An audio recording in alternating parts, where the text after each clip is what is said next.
What's up, Night Owl? Steely here, back with another video, and today we're talking about the changes in Tasha's Cauldron of Everything to the Rune Knight.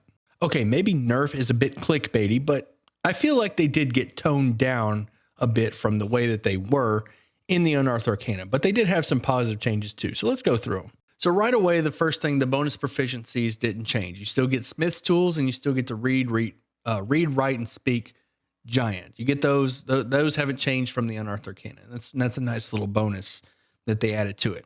The other thing is they actually renamed the runes to the rune ability to Rune Carver rather than Rune Magic. It's now called Rune Carver. The first and arguably most important change is that Rune Magic now uses your Constitution to determine the spell save DC, not intelligence like it was in the Unearthed Arcana. That's a pretty big boost because fighters no longer, like if you're planning on going Rune Knight, you no longer have to invest in intelligence. Con is your con's going to be going up regardless. So having a spell save DC off of con, that's a plus. That would be a buff in my opinion. The Cloud Room remains unchanged. It's still sleight of hand and deception checks with advantage, and you can move an attack to a new target that's 30 feet away, including an enemy, which is just it's still awesome. The Cloud Room is still awesome and unchanged. The Fire Rune remains unchanged. You still get to add double your proficiency to that tool. This isn't the best of the passive runes, but it's, double proficiency for a tool, fine. The Fiery Shackles are still okay though. When you hit, you can invoke the Fire Rune, which will cause them to be restrained by these Fiery Shackles if they fail on a strength saving throw. One thing to keep in mind about this rune, I've seen it used improperly a few times.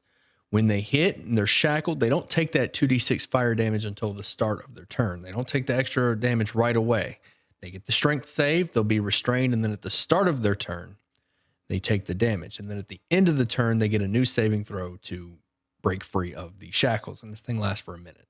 The Frost Rune got hit pretty hard. You still get the advantage on animal handling and intimidation, but that +2 bonus for 10 minutes now applies to strength or con saves and ability checks instead of just a +2 strength flat for the 10 minutes.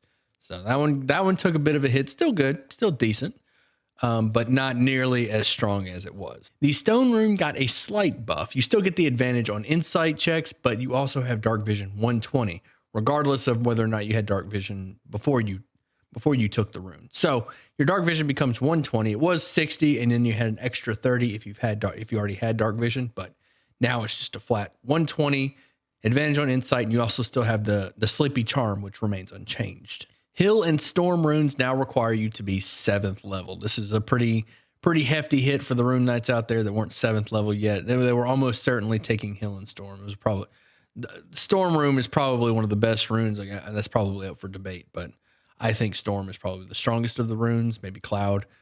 Hill is pretty good too. That resistance is amazing. It's basically Barbarian Rage resistance.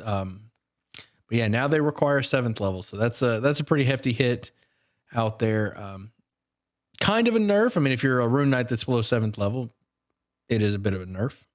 The Giant's Might got a slight change. Rather than having only 2 uses, you now have a number of uses equal to your proficiency. Everything else remains unchanged except for the weapon attack does an extra d6 only once per turn, and you can use unarmed strikes with it as well. Before it was every weapon attack, no unarmed strike, because unarmed strike is not technically a weapon attack. So now in Tasha's, it actually specifically states weapon attack or unarmed strike, and it's only one extra d6 per turn. Defensive runes got a pretty big change. It's now called Runic Shield, and you can force an enemy to re-roll the d20 if they strike an ally, rather than just upping that ally's AC. So that's pretty useful. You also get an extra rune at 7th level that's in the chart.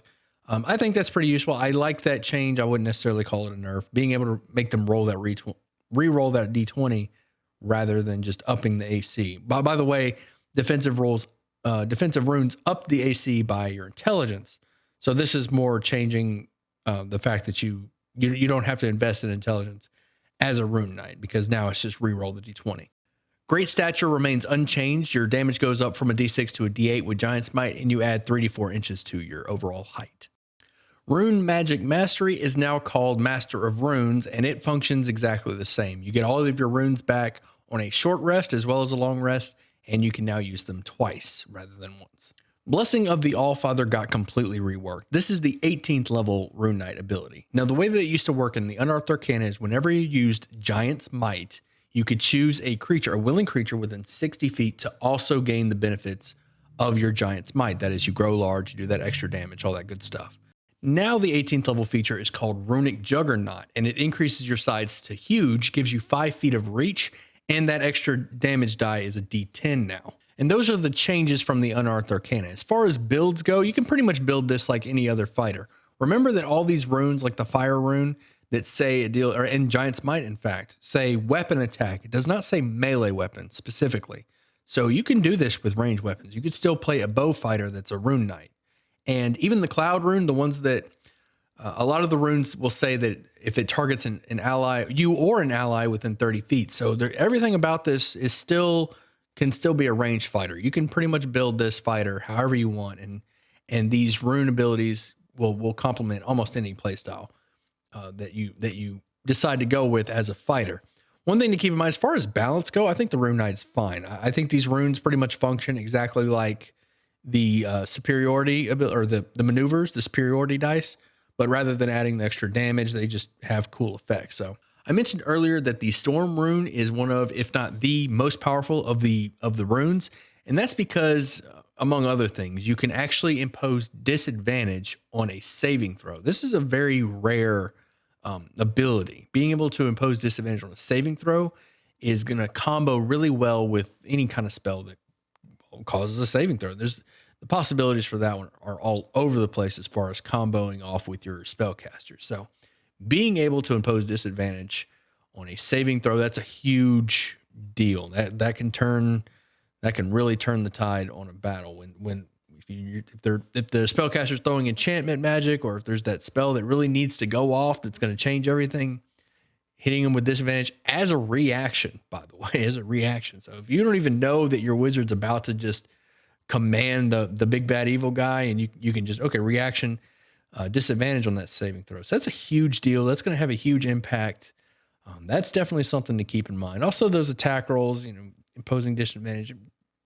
Do not neglect the power of the Storm Rune, for sure. It's, in my opinion, the most powerful of the runes. Another thing to keep in mind about builds is that the Giant's Might gives you advantage on strength checks. This includes athletics checks made to grapple. So a Rune Knight could be a solid grappler if you want to go that direction. Keep in mind that your bonus action is going to get tied up a lot in this subclass. You need your bonus action to activate Giant's Might. You also have to use your bonus action to activate those runes. So there's going to be, depending on how you build, there's going to be a lot of competition for that bonus action.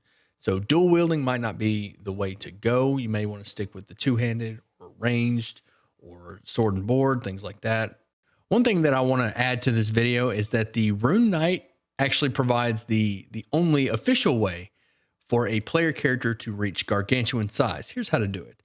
If you are a Rune Knight, you use Giant's Might at level 18, you become huge size. Enlarge reduce the spell. If you choose enlarge, it ups your size category to gargantuan.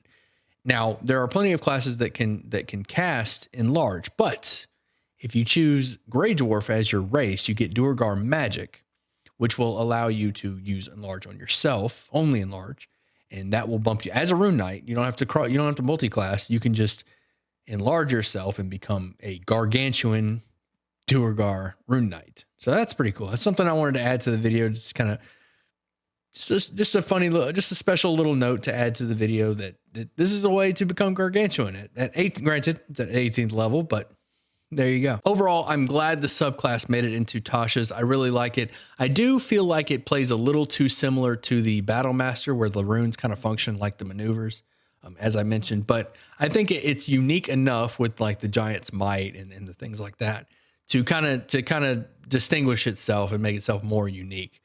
And that's great. I'm glad it made it into Tasha's. I really enjoyed this subclass, and I hope you guys enjoyed the video. And if you did, you know how YouTube works. Hit those buttons, leave a comment down below. Let me know what subclass you want to see covered next. I'll probably do subclasses first. At some point, I want to do sidekicks and patrons, but you guys let me know in the comments. If you don't tell me in the comments, I'm just going to kind of pick stuff and start making videos on it. If you don't tell me what you want to see covered. And if you want to be a part of this D&D community, make sure you join the Discord. Link in the description. Come by, ask questions. Let me know what you think. And as always, I'll see you at sundown.